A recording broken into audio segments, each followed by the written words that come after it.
Bienvenidos a Nova Burocracia, el podcast impulsado por Valencia Innovation Capital del Ayuntamiento de Valencia con la colaboración de Novago, el punto de encuentro de la innovación pública iberoamericana.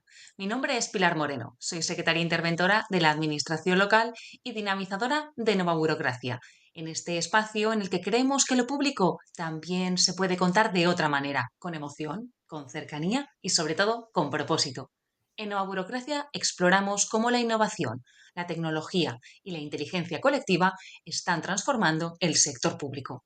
Hoy nos acompaña una de esas personas que se ha atrevido a imaginar lo público de otra forma, Ángela Galeano, socia y productora de Futuro Público, un podcast de pensamiento y acción para reimaginar el Estado desde nuevas voces, nuevos formatos y nuevas conexiones. Ángela es además podcaster. Con su espacio sonoro ha logrado reunir a líderes públicos, activistas, servidores y creadoras para pensar juntas cómo se construyen políticas más humanas, mucho más cercanas e inclusivas, una creadora de comunidad, de ideas y de puentes. Durante este ratito que vamos a pasar juntas, conversaremos sobre comunicación, innovación, podcasting y la importancia de que las redes sostienen el cambio público. Adelante, Ángela, es un placer para mí tenerte aquí hoy en Nueva Burocracia. Bienvenida. Hola Pilar, muchas gracias. Pues el placer es mutuo. Vamos a empezar con esa conversación, con esta visión, pero queremos saber de ti. ¿Quién es Ángela Galeano?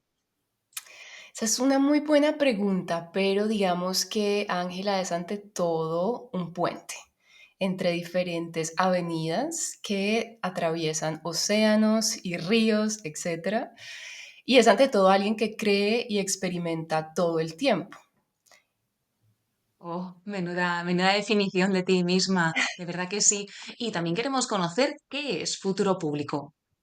Una de esas experimentaciones y esos puentes es Futuro Público, que empezó siendo un podcast, pero en realidad lo que creemos firmemente es en el podcast como una herramienta que se transforma en una plataforma de aprendizaje social. ¿Y cómo surgió? ¿Cómo surgió este proyecto y qué necesidad visteis en el ecosistema público para crearlo? Bueno, te cuento, este proyecto salió en medio de la pandemia. Mis dos colaboradores y amigos, José y Alberto, fueron de verdad, los que impulsaron esta idea, porque dentro de esa pandemia y en el que estábamos en casa, etcétera, pues nosotros, bueno, ellos son peruanos, yo soy colombiana, pero vivimos en Berlín y estábamos muy pendientes de qué es lo que pasaba en nuestros países de origen, en Latinoamérica, y siempre teniendo una discusión en la cabeza de lo diferente que son las cosas o que pueden ser en Europa, en Alemania y en nuestros países de origen. Y en medio de eso siempre había la pregunta, nosotros trabajamos todos en los sectores públicos de nuestros países, de nuestros ex colegas, cómo pasa allá, qué están haciendo, qué se hace, qué es mejor, qué no es mejor.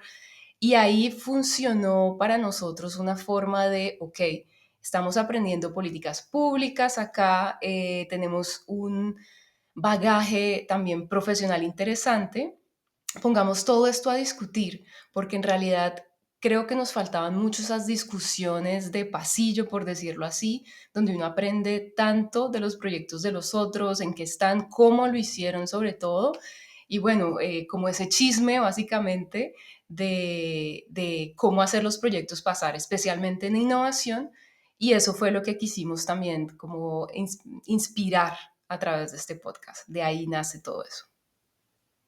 ¿Y qué significa en este caso para ti innovar en el sector público? Uf, esa es una pregunta que supuestamente debería yo responder muy fácilmente, ¿cierto? Pues no. Pero para decirlo en términos simples, creo que para mí innovar en el sector público es ante todo actuar con optimismo y empatía para crear disrupciones positivas en un sistema, puede ser burocrático, como estamos acá, ¿no? En burocracia.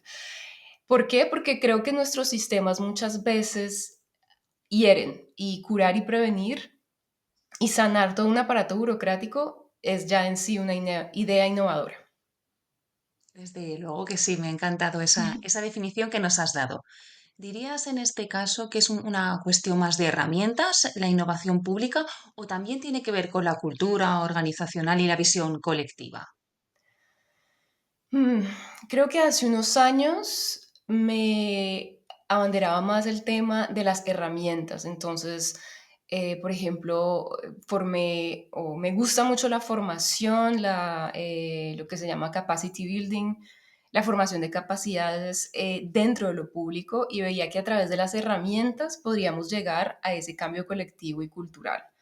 Muchas veces todavía lo pienso así, pero cada vez más dentro de los temas en los que estoy metida más, que es como la reimaginación o reimaginar la gobernanza, justamente creo que ahora empiezo a primero trabajar esa cultura organizacional, esa, sobre todo la capacidad de reimaginar colectivamente algo y después implementarlo con herramientas. Entonces es una discusión en donde oscila mi perspectiva también. Desde luego que sí, y es enriquecedora tener todos esos puntos de vista. Tu trabajo conecta comunidades, también instituciones y, por supuesto, la voz de la ciudadanía. ¿Cuál ha sido el mayor reto de traducir los problemas públicos complejos en narrativas que conecten emocionalmente con las personas? Porque sabemos que es uno de los grandes retos. Mm. Creo que el problema más grande ahí, si nos ponemos poco más en un nivel de discusión más profundo, es que en general las emociones son mal vistas. Entonces, como se necesita profundidad y muchas veces tiempo para hacer emerger de verdad esas emociones, esto es, eh, esto es difícil de hacerlo. Y muchas veces justamente no podemos simplemente tener empatía por quien no vemos, no conocemos ni sabemos que existe. Esos temas y sujetos invisibilizados, hay primero que querer verlos y es ahí donde está, yo creo, la primera dificultad y después aceptar que las emociones son buenas y están ahí para algo, ¿no? Entonces, ¿cómo hacerlas parte de nuestro día a día sin caer pues en cosas demasiado emocionales o demasiado, digamos, entre comillas, no racionales, pero que sí validan una sensación y que algo está pasando ahí y que tenemos que actuar. Desde luego que sí. Queremos también conocer tu experiencia desde tu ámbito en Colombia, ahora en Europa, como has señalado, desde el corazón de Berlín y tu diálogo con actores de otros países.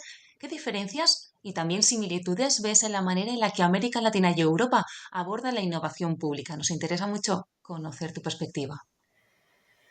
Ese es un tema que a mí me apasiona y he teorizado muchas veces en mi cabeza, en conversaciones nada profesionales ni académicas, ¿no? Pero creo que todo viene de la posición y la identificación que tengamos con el concepto del caos. Entonces, si empezamos con caos, como en América Latina, que lo hemos interiorizado demasiado, creo yo, decimos, bueno, esto es un caos, cualquier cosa nueva de innovación pública es bienvenida porque implicaría per se una mejoría, ¿no? Y creo que en Europa, especialmente en Alemania, un país con una necesidad, también un etos de estabilidad muy fuerte, la innovación pública quiere decir que algo anda mal y esto genera ruido. Entonces, creo que en Alemania y de pronto en muchos países de Europa hay una falacia y es que todo está más o menos bien organizado y entonces, ¿para qué entrar a hacer disrupciones al sistema? Eso genera cierto escosor, un cierto recelo. ¿Y qué puede mejorar si todo está bien? Entonces creo que ahí hace emerger un montón de preguntas más estructurales sobre la sociedad, sobre nuestros sistemas que causan incomodidad. Pero bueno, esa es un poco la discusión que tenemos. Al final se conectan, porque al final creo que también servidores públicos de cualquier país, de cualquier sistema, se sienten identificados, pero es de donde comenzamos justamente. Desde luego que sí. Ahora también queremos conocer tu visión desde el podcasting como herramienta transformadora en esta cuestión eres pensadora pública y podcaster, como hemos señalado. ¿Qué fue lo que te llevó a elegir el podcast como canal para compartir, para inspirar y para provocar? esa conversación pública? Has señalado que el inicio fue, en este caso, la pandemia, pero después, ¿qué os motivó a continuar? Ahí voy a ponerlo como en tres niveles. Uno, personalmente, es un ejercicio de la voz para las mujeres. Creo que es muy interesante los ejercicios de conectar a través de la voz como un acto de presencia más fuerte para ser de verdad escuchadas y también darle, que puede sonar un poco odioso, darle la voz a los demás, ¿no? Darles espacio. Creo que es más para mí dar ese espacio. Para futuro público, para nosotros tres, creo que nos llama mucho es conexión con las demás personas y siempre estar en las tendencias que nos interesan, como no, como también ser responsables de nuestros, ¿cómo decir?, caminos de innovación, siempre como estando pendientes de lo que está pasando. Y más general, es que en Colombia especialmente es un país de radioescuchas y eso siempre ha quedado porque la radio o lo audible juega un espacio muy interesante que puede ser hasta meditativo y al mismo tiempo uno puede aprender mucho.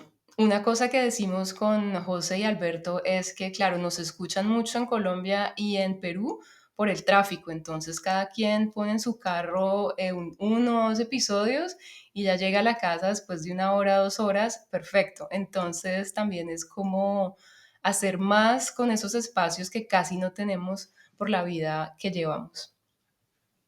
Desde luego que sí, también sabemos aquí que en Nova Burocracia tenemos oyentes, tenemos compañeros, compañeras y amigos que nos escuchan de camino a sus puestos de trabajo Sí. o a su regreso. En este caso, ¿recuerdas algún momento especial, alguna historia o reacción que te hiciera pensar esto realmente está generando cambio? Mm, Pues mira, no, en estos meses, justamente en enero, estaba conversando con un profesor de la Universidad de los Andes que se llama Juan David Gutiérrez y estamos hablando sobre inteligencia artificial, regulación. Nosotros, y yo no soy una experta para nada en el tema, pero me dijo, yo utilizo sus episodios como parte de mi clase, porque también como profesores universitarios nos tenemos que como poner a la vanguardia de qué otros formatos nos sirven para aprender y para compartir y sobre todo para debatir, ¿no? Posiciones. Entonces ahí me pareció muy chévere porque es justamente no queremos que solo sea algo prescriptivo lo que decimos en las conversaciones o de lo que hablamos, pero que también sirva para que otras conversaciones emerjan y más profundidad se le dé al tema de la innovación pública en realidad. Y lo que más me gusta es poder insertar en realidad un poco más de autenticidad en las conversaciones en general en la administración pública. Creo que, bueno, personalmente es como un caballito de batalla que llevo y porque ahí creo que es una semilla para que se hagan las cosas de verdad diferentes, hablar con más autenticidad. Desde luego que sí, estamos totalmente conectadas en este caso. A lo largo de los episodios de Futuro Público has entrevistado a muchísimas personas, expertos, expertas del ecosistema público. ¿Cuál ha sido la entrevista que más te ha sorprendido o, en este caso, la que pudo dejarte pensando después de apagar el micrófono en todo lo que habías podido aprender? Cuéntanos. Bueno, son varias y en diferentes sentidos. Eh, no voy a decir quién, pero una me dejó frustrada conmigo misma porque sentí que no podía hacer las preguntas que yo de verdad quería hacer, no quería ser tan crítica, pero al mismo tiempo sí, entonces fue como eh, frustrante, pero bueno. Pero una que tuve más o menos recientemente fue con uno de los fundadores de Unit, que es un estudio como de diseño en Chile, y ahí fue muy chévere porque me salieron dos frases que las tengo como, bueno, aquí en un post-it, y es la innovación no es solo inspiración, es transpiración. Y eso me pareció muy chévere para decirlo también en talleres, por ejemplo, donde se piensa que, ay, bueno, vamos a hacer un taller de 3 horas y súper chévere y no va a servir para nada, pero no, o sea, para que las cosas sirvan hay que ponerles mucho trabajo y mucha resistencia también a la frustración. Y en eso me gustó sentir que hablábamos también de la importancia de las narrativas y qué vehiculan las narrativas de las culturas de donde venimos para ese trabajo en innovación. Entonces, por ejemplo, decíamos, en Latinoamérica somos muy buenos para venderte un proyecto, ¿no? Como ver esa visión a futuro, el cambio, va a llegar la innovación, pero no somos tan buenos en la ejecución. En cambio, si tomamos cosas más de ejecución y las combinamos con la narrativa, ahí ya viene algo más transformador. Y entonces ahí fue que, bueno, estamos trabajando todavía en temas de transformación ya. Futuro Público también se ha convertido en un referente para muchísimas personas innovadoras y queremos también conocer tu experiencia en materia de alianzas, de redes y de futuro. Hablando de Futuro Público y también de los espacios que podemos generar alrededor del podcast y también de jornadas, congresos y encuentros, ¿qué papel juegan en este sentido las comunidades que nacen alrededor de estos eventos para fortalecer el ecosistema de innovación pública? A mí lo que me parece más importante es la oportunidad de conocer, identificar quiénes son tus potenciales co-conspiradores, por decirlo así. Es muy importante uno ver con quién tengo una afinidad y la voz nos sirve mucho para hacer esas conexiones más emocionales, pero que están ahí justamente por algo. Entonces, lo que hacemos, por ejemplo, lo que hemos hecho en los últimos 2 años en el Creative Bureaucracy Festival aquí en Berlín, es movilizar un poco la comunidad en español o iberoamericana, por decirlo así, en un antes, durante el festival, durante el día y después, y ver que esas redes siempre necesitan ese tipo de curación. No es solamente que en un evento y ya la gente se va a conocer, sino que es cómo hago una campaña de expectativa y justamente humanizo esa expectativa. Por ejemplo, yo te puedo decir, Pilar, que trabaja en Valencia, pero también tiene esta voz de locutor increíble y este podcast. ¿Por qué no hablas con ta, que también hace estas cosas? Y ahí se generan esas redes cuando le das más sentido a través del tiempo, no solamente de un momento. Desde luego que sí, de esta manera podemos pasar de jornadas puntuales a crear redes vivas, como estás señalando, donde nos motive la colaboración. Exactamente. Me ha encantado eso de ser co-inspiradores en este caso.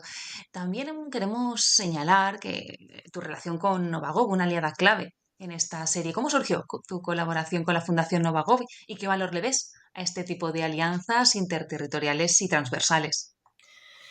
Pues mira, Novagov, yo personalmente la sigo hace mucho tiempo, pero no sé, nunca la había contactado. Y este año como que nos tomamos más en serio decir y esa visión colectiva de soñar con una plataforma de aprendizaje a través del podcast y episodios audibles.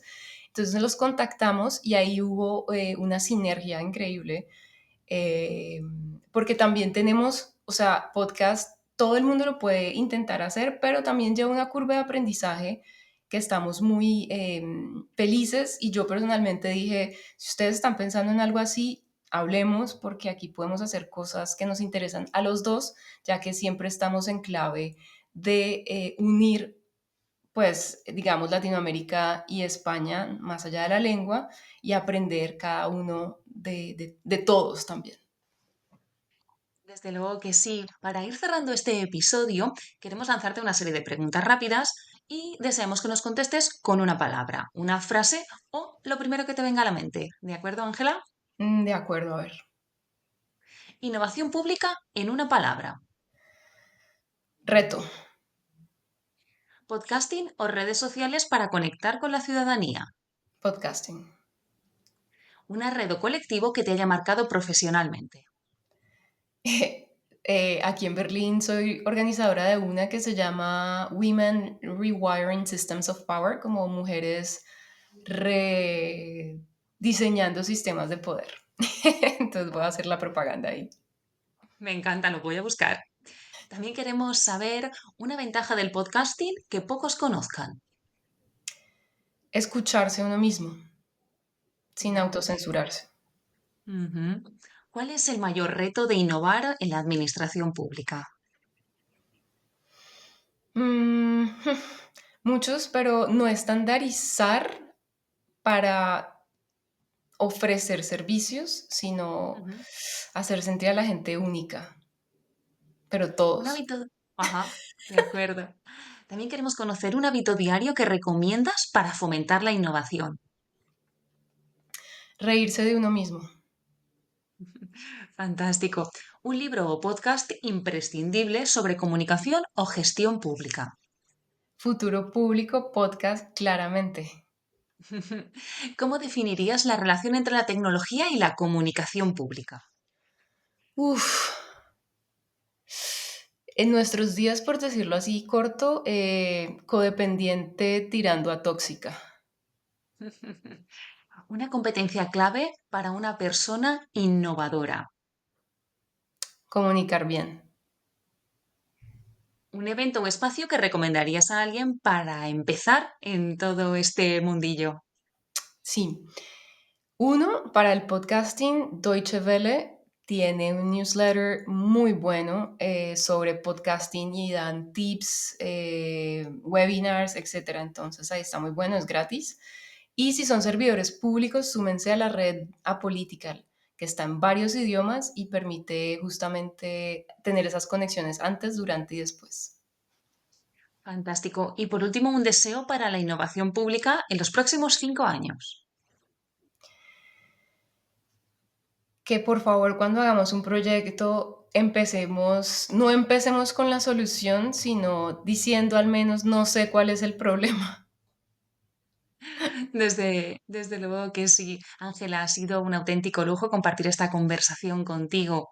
Para todas esas personas que nos están escuchando y sientan esa chispa de cambiar lo público, ¿qué mensaje final le quieres dar?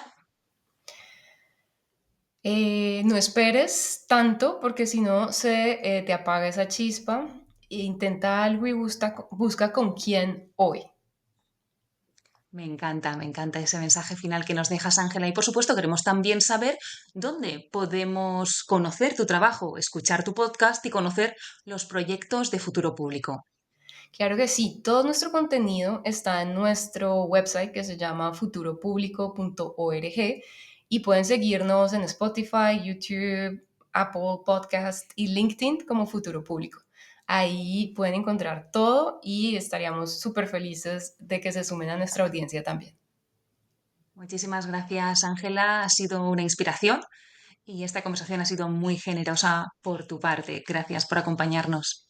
A ustedes muchísimo gusto y para lo que sea buena, aquí estoy. Me pueden también eh, contactar por redes y será un gusto siempre hablar con más innovadores públicos.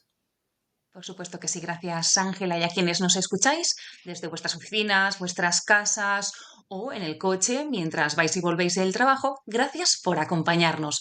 Podéis encontrar este y otros episodios de Nova Burocracia en Spotify y en YouTube. Os invitamos a seguir la conversación en las redes sociales de NovaGov, a imaginar juntos nuevas formas de ser y hacerlo público y sobre todo a escuchar más y mejor dentro de nuestras organizaciones. La tecnología es el cómo, el ser humano el por qué.